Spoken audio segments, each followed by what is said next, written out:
Enter your local wine store or browse your favorite online wine shop like verovino.com. And you will see the fruits of a crucial link in the wine world's supply chain that is often overlooked.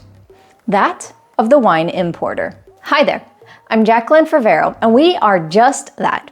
Importers looking to bring to the US for both our consumers and businesses unique, wild, and scarce wines that are hard to find outside of their native lands. And especially when we are talking about these rare wines, it's not always easy to discern which wines or how much of them to import. But who better to give us a little bit more insight into the decisions that a wine importer must make than our founder herself, Sheila Donahue. So Sheila, what do you think about the importer decision-making process?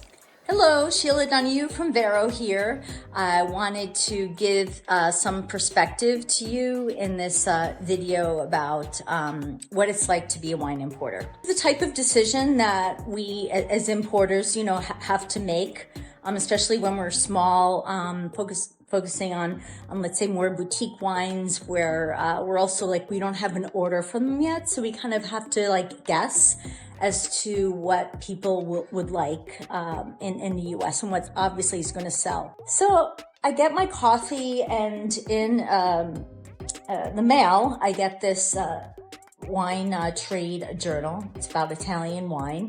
And I opened it up to this article about the Italian market in the US. And you see there's a lot of down arrows. There's been a lot of reports over the past 2 years of wine sales going down. So this is not new news. In fact, if you subscribe to our blog on verovino.com, you'll see that I wrote one article in particular about it last August about the wine market going down and whether that's impacting small production wines, which are the wines that we specialize in. And all the data points that I found pointed to no, that people are still clamoring for something really special. And that's what we specialize in. We seek out small producers that are also farmers, and they're following years of tradition and making a product that's just really unique. And a lot of these also make olive oil as well. So, you know what? I'm going to go ahead and import some more wine in because, you guys in America are going to love them. Wow. Thank you, Sheila, so much for that insight. What strikes me the most when I think about importers in general, but especially those like us here at Vero that specialize in non-mainstream wines, is the fact that there's so much risk that entails every decision or in every part of the decision-making process. I mean, sure, certain wines and varieties have international reach and international demand, like Barolo, Brunello, Chardonnay, Pinot Noir. These wines are the most secure, with an almost predetermined amount of demand. But lesser known or uncommon wines and varieties are inherently more difficult to forecast demand for because they're just that. It's unknown.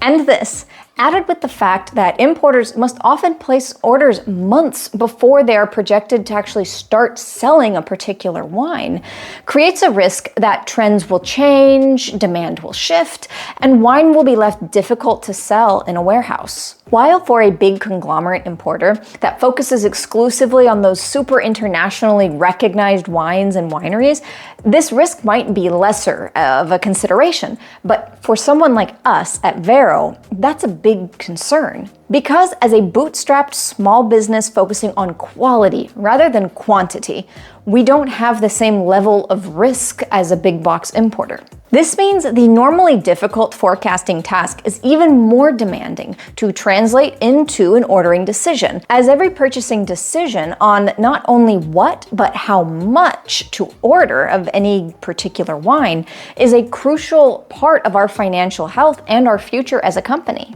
But there is a shining light to all of this, and that is you, the Vero community, and our hard-to-find wine lovers. Because of you guys, we believe that despite the fact that so many are saying that wine sales are declining and even predicting this continuation of the trends, we still believe that there are people out there searching for farm-to-glass wines off the beaten path and not in your big box wine store.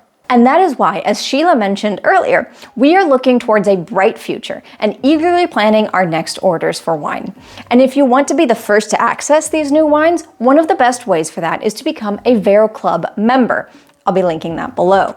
Not only do you receive regular wine shipments of 3 or 6 bottles that are hand-picked by our sommeliers, but you will also have a special first pick of new wines that come into our warehouses before they go on sale in the Vero shop. So go check out the Vero Club or peruse our collection of farm-to-glass hard-to-find wines in the Vero shop, all available on verovino.com. And while you're there, of course, don't forget to subscribe to our newsletter to receive our latest news, articles, and so much more. Thank you for joining me today. I hope that this video gave you a little bit more insight into the behind-the-scenes world of a wine importer. If you enjoyed it, please leave a like below. And if you are into discovering hard-to-find wines like we import, check out this video here about uncommon grapes to try. I'll see you over there. Bye.